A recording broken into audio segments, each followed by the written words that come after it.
There's a certain weight that silence carries when it stretches over years. At first, it feels like distance, painful but bearable. Yet as the seasons pass, the silence takes root in your chest, becoming heavier than words ever could. You may not talk about it often, but you feel it in quiet evenings, in family gatherings where one chair remains empty, and in those small moments when you wonder what could have been if a single phone call had been made years ago. You know, it's not weakness to admit that this silence hurts. It's human. And the truth is, as we grow older, the heart becomes more sensitive to what was left unresolved. Not because you failed, not because you didn't do enough, but simply because age has its own way of shining a light on what truly matters. The years remind us that time is not infinite, and that realization often makes the silence louder. Many people your age carry the same burden, though they may not speak of it. Some haven't seen their children in a decade or two. Some don't even know where their sons or daughters live now. And yet, the longing remains. That longing is proof of love, not failure. If you recognize yourself in these words, I want you to take a breath and know this: you are not alone. What you feel is part of the very fabric of being human. Aging doesn't mean your heart has closed. It means your heart has lived long enough to understand what is missing. And that, in itself, is wisdom. Perhaps you ask yourself, why now? Why do these old wounds ache more with age? The answer is simpler than it seems. With fewer distractions, with more time for reflection, your soul begins to speak louder. It asks for peace. It asks for release. And while it may seem frightening to even consider opening that door again, remember that you are allowed to move gently. Forgiveness, reconciliation, even a single kind thought toward the one you've been estranged from, these are not demands, but invitations. The silence between you and your child has been long, but silence doesn't have to be the final word. I'd love to hear where you're reading this from. Share your location in the comments below. Sometimes, knowing that others in different corners of the world carry similar stories helps us feel a little less alone. I once met a woman named Margaret, 72 years old, who carried a story that might feel familiar to you. For 18 long years, she hadn't spoken a word to her son. The rift had started with something that seemed small at the time, a disagreement that grew sharp and unkind. But with pride on both sides, silence followed. 1 year became 5, then 10, and before she knew it, nearly 2 decades had passed. She told me she had convinced herself that it was too late, that the door was sealed forever. Yet on his birthday 1 year, she felt a sudden pull. She picked up a pen and wrote the simplest of cards. Thinking of you today, wishing you well. She slipped it in the mail with no expectation, no demand for a reply, just a quiet offering. To her surprise, he called her a few weeks later. Their first conversation was short, awkward even, but she said it felt like sunlight after a long winter. What mattered wasn't that everything was resolved at once, but that she had dared to take one small step toward healing. Her story reminds us of something important. Forgiveness is not about erasing the past, nor pretending the pain never existed. It's about softening the present moment so that it doesn't weigh so heavily on your heart. As we age, carrying grudges often costs us more than it once did. The energy we once spent on anger or pride feels too expensive now.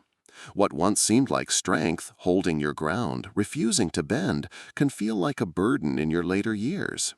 Margaret discovered that by releasing just a fraction of her resistance, she gained peace she hadn't felt in decades. And you can do the same, in your own way, in your own time. You don't need a grand gesture. Forgiveness can begin with something as simple as holding your child in a kind thought for a moment before you fall asleep, or whispering a quiet blessing for their well-being. It could be a small letter, not to reopen every wound, but simply to say, "I still think of you." Even if it doesn't receive a response right away, it changes something within you. You start loosening the tightness that silence has created in your heart. I invite you to ask yourself gently, what is one small gesture I feel ready to make? Not the perfect gesture, not the final answer, just the smallest step that feels possible right now. Maybe it's writing a message you never send. Maybe it's lighting a candle and speaking their name aloud. Or maybe it's a prayer whispered in your own quiet way. The beauty of age is that we don't have to rush anymore. We can choose to move slowly, with care. If Margaret's story touches something inside you, hold on to that feeling. And if you'd like to walk further with me through these reflections, don't forget to subscribe so you won't miss the gentle steps ahead. You might not realize it, but the feelings you carry in your heart can quietly shape the way your body works each day. When resentment stays with you for years, it doesn't just live in your mind, it settles into your body as well. Doctors have long observed that holding on to anger or deep sadness can raise blood pressure, disturb sleep, and even strain the heart itself. The body interprets unresolved pain as a constant state of stress, like a bell that never stops ringing in the background. Over time, this makes your system more tired, more fragile. And as we age, our bodies don't recover from that tension as easily as they once did. You might remember being younger and being able to brush off stress with a walk or a night's sleep.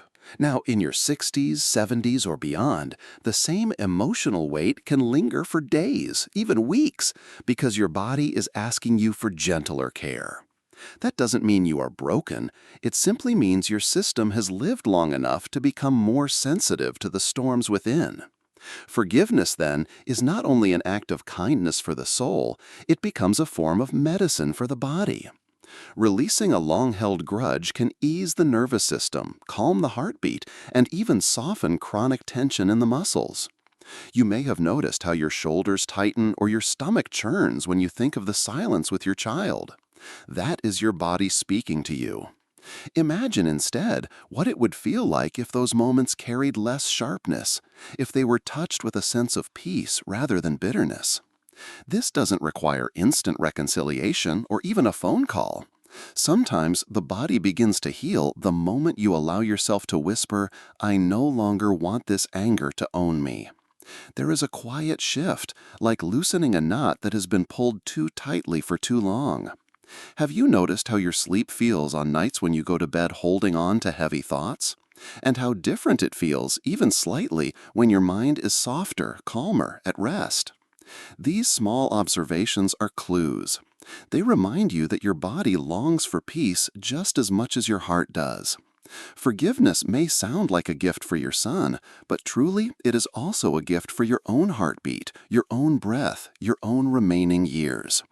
And while it may feel difficult, remember, every small release, every kind thought, every letting go is a step toward lighter living. That is something your body will thank you for in its own quiet way. And yet, knowing this isn't always enough. We need a gentle path to walk, step by step.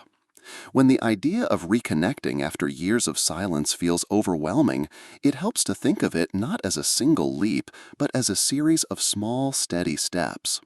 The first step can be as simple as taking pen to paper and writing down what you feel. Not to send right away, not to share with anyone, but just to see your thoughts outside of yourself. Writing allows your heart to breathe without interruption. Sometimes when you read back what you've written, you discover that the anger isn't as large as it once seemed, or that the sadness underneath it finally has a voice. Once your feelings are on paper, the next step is to ask yourself what you truly want. Do you long for full reconciliation, or is it simply peace within your own soul? Some people find they are ready to rebuild a relationship. Others discover that what they desire most is closure without bitterness. Both choices are valid. Knowing what you want prevents you from expecting more than you're ready to hold. From there, the path forward can be made of very small gestures. Perhaps you write a brief note, not to explain everything, but just to say, "I think of you." Or you make one phone call, not with the expectation of solving all that's been broken, but with the intention to listen for a moment. Starting small protects your heart while still opening the door. Remember, too, that boundaries are a form of love, not rejection. You may find that reconnecting stirs up old pain. That is natural. In those moments, remind yourself that it is all right to pause, to slow down, to protect your well-being while still keeping the intention of forgiveness alive. You are not required to give more than you can. The last step is perhaps the most challenging, giving time. Healing rarely happens overnight. Your son may not respond immediately, or he may respond in ways you didn't hope for. But patience is itself a kind of strength. Each day you choose not to close your heart completely, you are walking the path of healing. And even if the outcome is uncertain, the process itself is transformative. You begin to feel lighter simply because you are no longer carrying the silence alone. Allow yourself to see this as a journey rather than a destination. Every letter written, every thought softened, every pause respected is a step. You don't have to rush. You don't have to fix everything at once. You only need to begin, gently, with what feels possible today. And even if your son or daughter doesn't respond the way you hoped, forgiveness can still be your gift to yourself. I once heard an elderly man, Harold, say that forgiving his estranged daughter didn't fix everything between them, but it fixed something inside him. He said he finally slept without waking in the middle of the night, replaying old arguments. He felt lighter, more able to enjoy the time he had left. That is what forgiveness can do. It frees you to live fully in the days you still have. Take a moment and ask yourself gently, what would it mean for you to put down this burden? What would your days feel like if they were not tied to the silence or the anger, but instead softened with acceptance? Would your mornings feel different, your evenings more peaceful? These are not demands, but questions that only you can answer in your own time. Whatever you decide, remember that your journey is not about perfection. It is about choosing peace, step by step, thought by thought. Even if reconciliation never fully blooms, the simple act of letting go can bring dignity, lightness, and grace into your later years. If these words touched your heart, I invite you to stay connected by subscribing so you can continue to receive gentle guidance as you walk this path. And I would love to hear from you in the comments. What would forgiveness mean for you at this stage of your life?